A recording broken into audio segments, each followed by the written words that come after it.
Man, am I excited for today's video. A little bit of burnout going on in the Pro Monkey garage, I must admit. We have been working on, where is it behind me there? That little special flashy silver guy for a while, the motor for the chopper.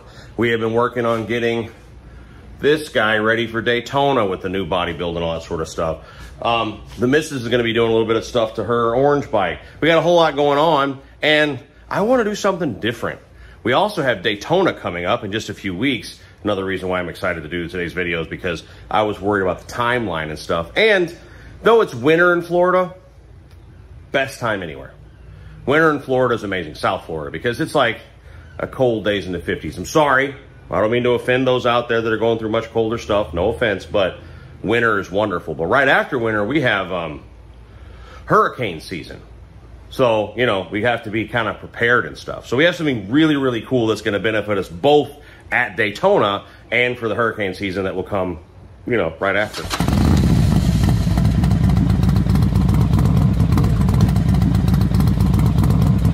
I've done quite a few videos in the garage about power, portable power, power stations, all that sort of stuff. And I've always said you either want a tiny one that you can just lug around with you and charge your phone or stuff, or you want the world's most powerful one that would look like something out of Superman 2. I mean, like just a giant station that'll run your house, your RV, all that sort of stuff. I don't really believe much in things in between, you know, small and portable or giant and powerful. We have small and portable sorted out, use that in the garage for little stuff. What we needed still was big, right? And didn't have one of those. There wasn't one on the market, I felt, yet that would really run my RV well, run all the outlets, run the TV, maybe even run the air conditioner. I don't know if it will do that or not, but it'll definitely run all my outlets and my television and my internet and my refrigerator and microwave and all, you know, all to do all that stuff. We'll find out if it runs the AC. What we have today, it's big. It's hefty.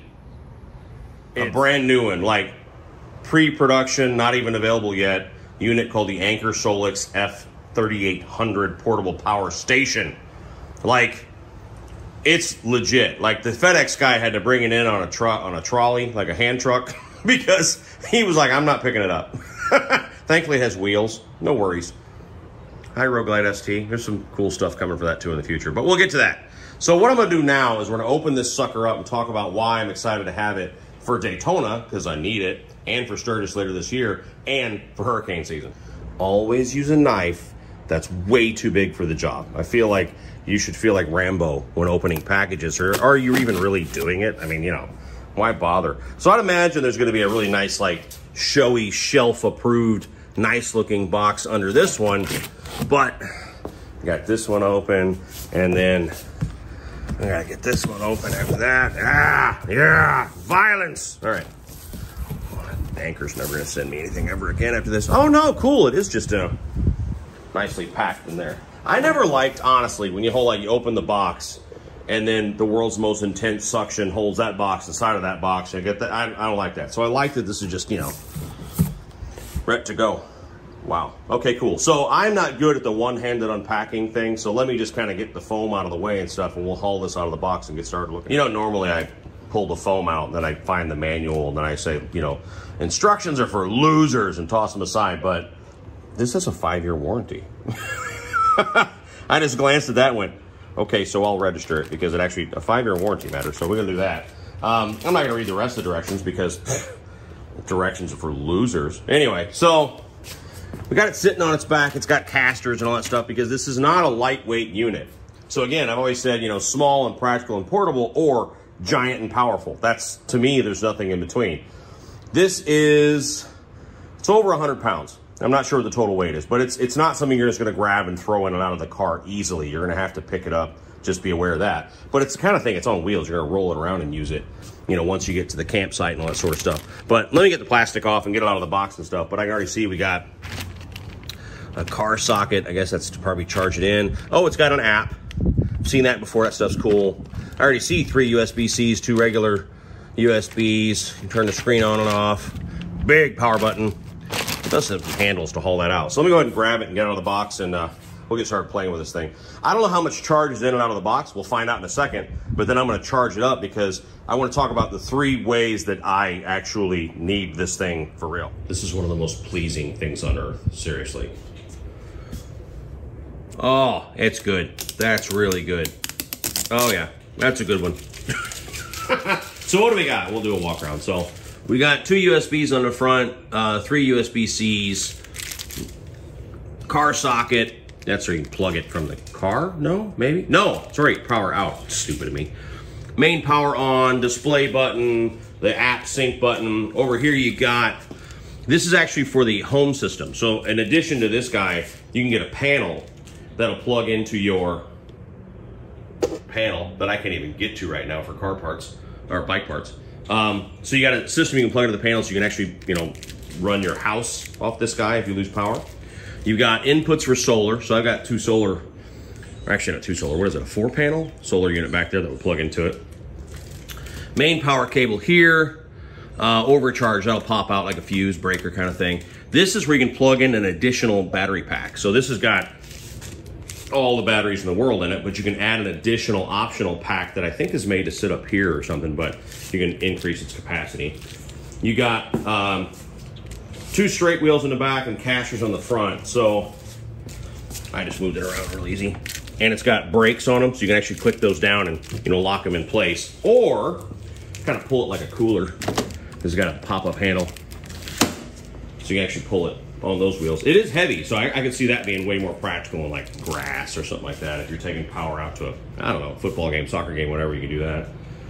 And then over her, you got, is that a 50 amp plug? Is that a 50 or a 30? I'm not sure, but you got, see right here, you got 120 volts, 200 volt max, 25 amp max, and then you got a bunch of, you know, house, you know, 120 volt plugs, 20 amps on those, yeah. And then again, you got more breakers that'll pop out, click them back in. So let's kick it on real quick. See how much juice is in and out of the box, which I don't even know if that's what you're supposed to do, but that's what I'm doing. Come on, come on. What am I doing wrong? Hold it, probably another button you gotta press. Oh, maybe I plug it in first. I should read the directions. Okay. As expected, some of these, when they come out of the box, are in shipping mode. You just gotta plug it in, and that activates everything. The screen here shows you the amount of charge. It came out of the box with 88, so it's already up 1%. These are really efficient at like charging. So you got 1,625 watts going in, so 0.3 hours till it's 100%. So 20 minutes, you know, this thing will be at 100%. So I'm actually, should I wait? Maybe I should wait and not use it until it's fully charged the first time. I don't know. Somebody's like, it doesn't matter, it does matter, whatever, but that's what I'm gonna do. I'm gonna shut the camera off, give this 20 minutes to charge, and then we'll come back.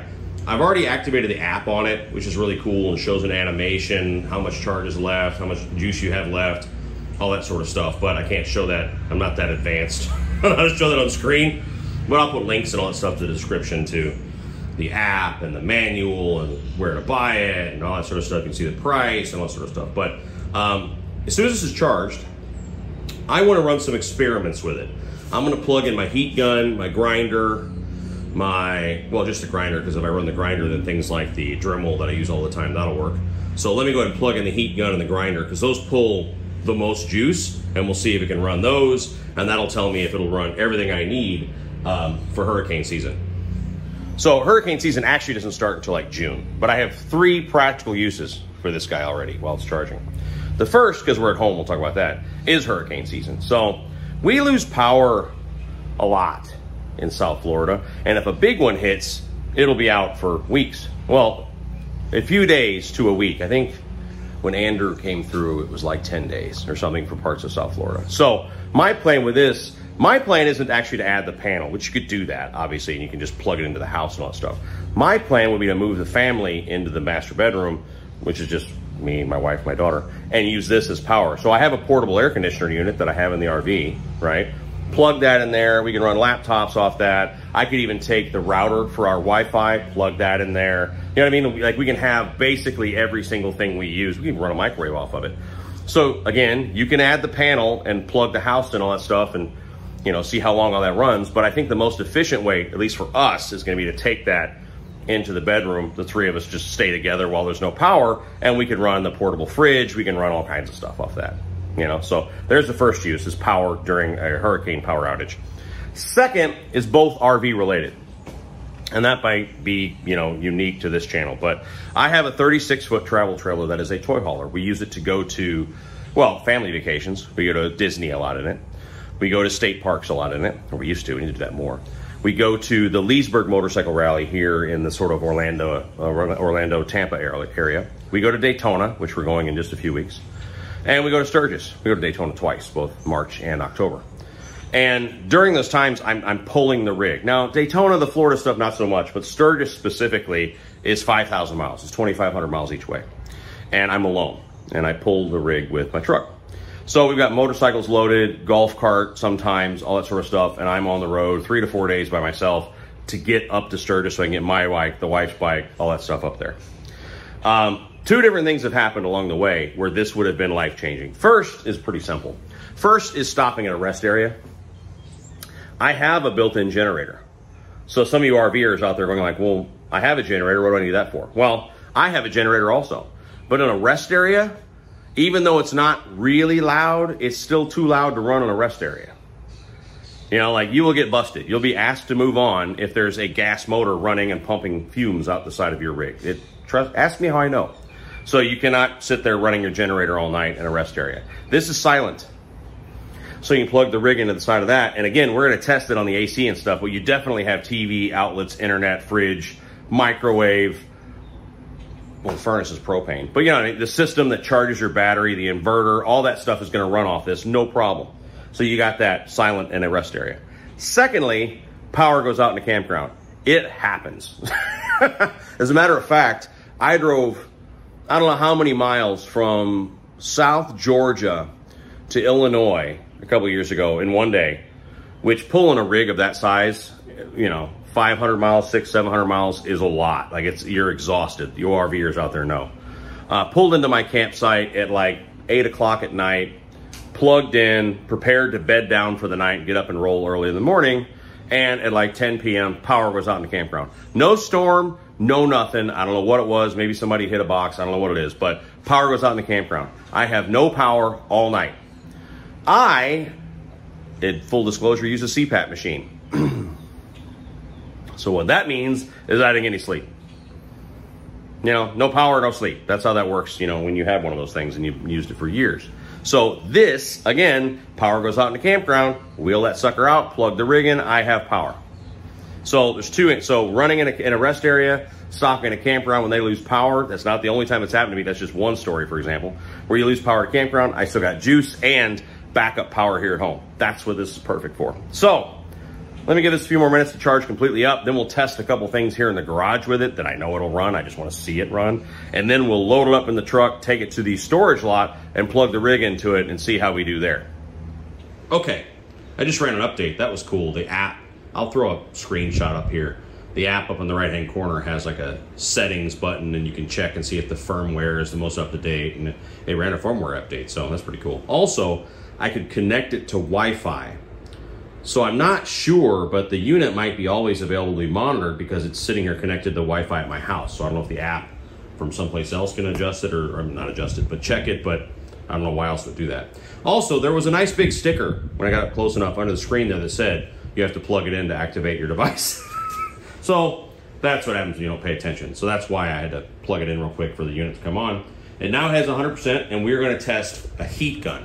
Now, why heat gun? Because those of you that use these things to remove decals, reflectors from forks, all that sort of stuff, these are about the most like power consumptive devices on earth for some reason. It's a 1500 watt heat gun, and they even make more powerful ones. But if it can run that, it can run anything. But we're gonna run this, then I'm gonna put my grinder on it because I know for a fact that smaller power stations cannot run my grinder.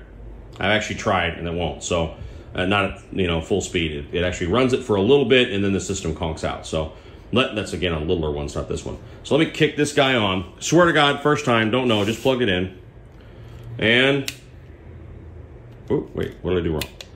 I have to turn on the outlets. God darn it, there's actually there's a button, hang on. It's right here. I had to press that button to turn those outlets on. Now, try this yet again. There we go. So, number one, try not to put the heat gun near the phone. Number one is low. So it'll do that, obviously. I knew it would do that. But there's high. And it looks like it could run that for 4.5 hours, a heat gun on high, which is, again, about as much juice as you'll ever use from anything. So I can run a heat gun for 4.5 hours. Wait. Oh, 2.5 days. Wait a minute. Oh, it's probably just adjusted. Hang on. So when I turn it on, okay, drops down 2.6, then it'll come back up. So that's how long it can run the heat gun. It's like 5 hours. And then when I kick it off, let's not melt the top of the brand new unit. It's built like furniture, like really heavy duty stuff. It goes back up to 2.3 days. So, all right, now let me get the grinder. We'll check that. All right, grinder. See if it does that very well. Again, the last time I tried this, it didn't make it. So, not this one, but a smaller one. There you go.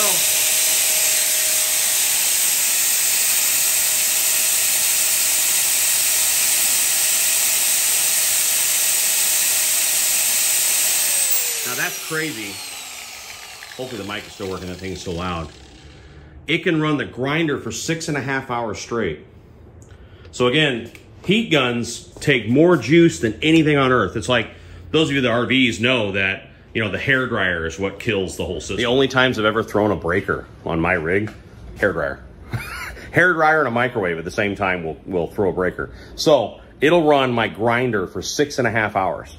That's pretty intense. It'll run the heat gun on high for 2.5 hours straight. The heat gun would melt and break before that, but pretty strong sucker. So now let me load this thing up. We'll go to the RV, we'll plug it in and see how that does. Oh, look, there's another handle. That would have been useful to notice earlier as I was wrestling with that little lip to pull it up into the truck. When, look at that, spring-loaded handle. That's cool. So again, there's the casters and the roller wheels. So to load it, I just used the handle to wheel it out here. But yeah, now that I know there's a handle there, that would have been nice. It is heavy. I'm not gonna, you know, blow smoke at you. It is a heavy unit, but has to be when you have that much battery power in there. I'm not gonna lie to you, one of my favorite things about my house is my access to this storage lot. So I won't tell you how much it is again, because people will get mad, but if you live in the village area, not in the villages, that's a totally different story there. But if you live in the village I live in South Florida, then we have a frickin' crazy deal on a storage lot for your boat or whatever, because there's so many boaters down here. But what we're gonna do here is just plug the rig in to the Solix. Just my typical 30 amp plug right there. I'm gonna get the cable out of the truck, roll the Anker right there and plug into it, and she'll be on. So I turn the battery on, so the 12 volt system is active. That's normal, that's what you should do. And then I'm gonna plug in the Anker, and the inverter is going to detect the power and switch over and start powering all the 110 systems and start charging the battery. So let me go get the Anker and roll it out here. Now that I know it has a second handle, and we'll test the sucker out. Okay, wheeled her around, plug the surge protector. You know, I don't need this, of course. This is not going to surge, but still, it's all together, so why?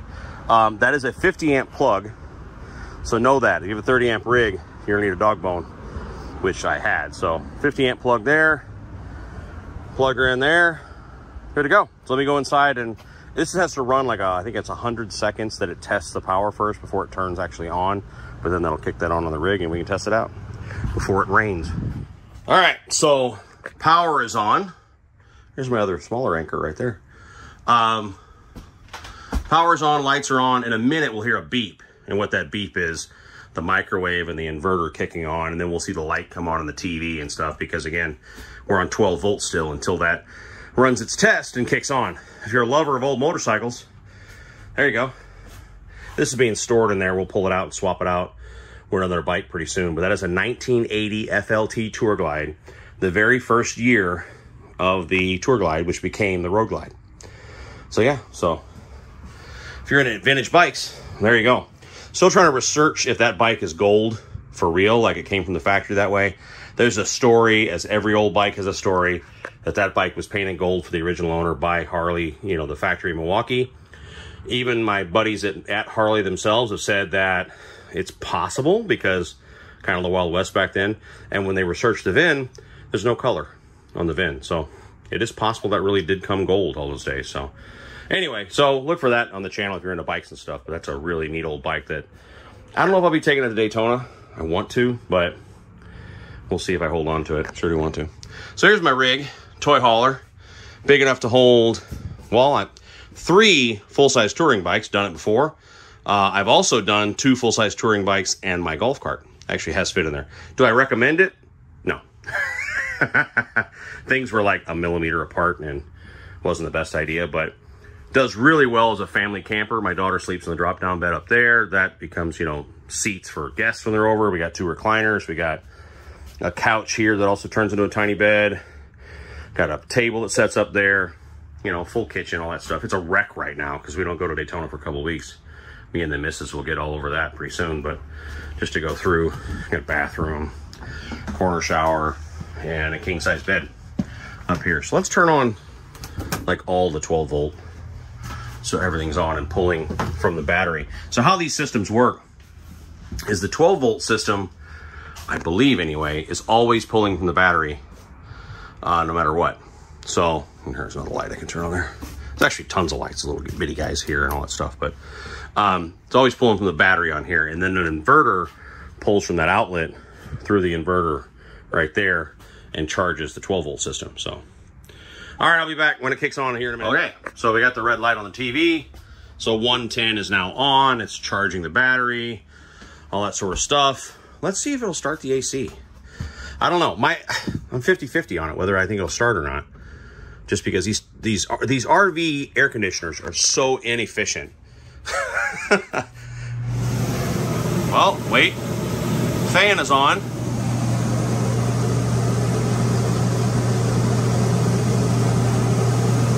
Let's see. It's running it. Yeah, we got cool air coming out of the vents. It's running the AC.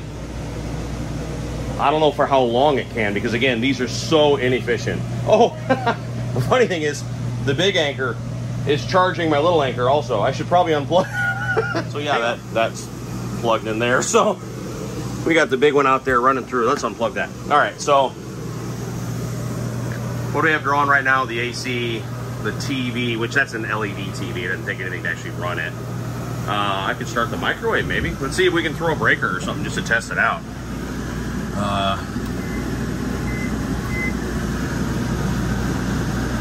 Wow. So we have the air conditioner and the microwave on. Let's kick on the fridge. Let's see if we can throw this thing, you know, like. It's on auto, yeah. Wow. Refrigerator, inverter, air conditioner, and microwave are all running off the Anker right now.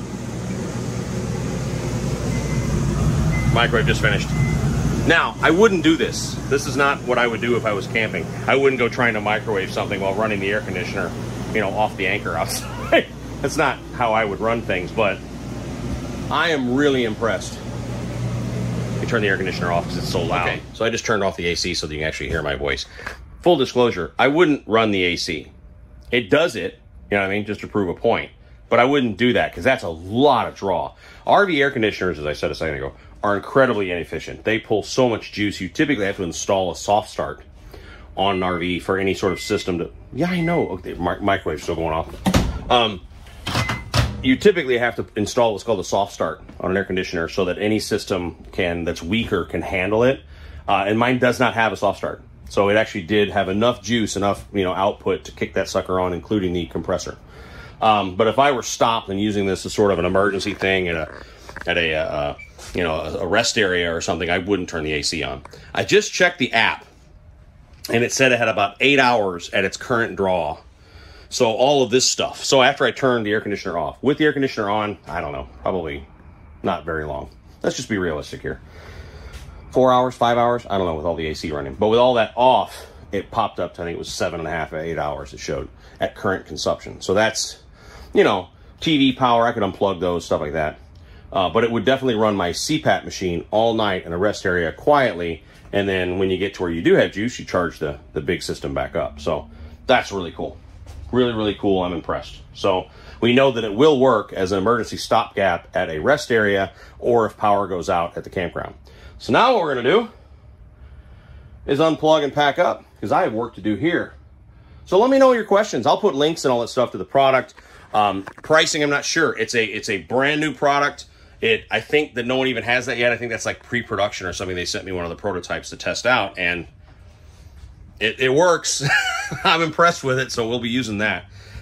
Side note, if you were really concerned about consumption and knew you're going to be like, you know, boondocking for a while, bring it inside, right? You don't plug the rig in, bring it inside, and then you could run everything off of it, you know. But there's an idea. So anyway, I love you all to death. Thanks, thanks for watching this sort of stuff. I know it's not motorcycle stuff, but it matters. If you're an RVer that goes to rallies, builds bikes, and has all that sort of stuff, you have all these other issues you have to deal with, and one of those is power for your rig and all that stuff when you're on the road. So I love you all to death. Thanks for watching. Comment down below any questions you have or any of that sort of stuff, and I'll see if I can answer them. But take care of each other out there. We'll talk real soon. Bye.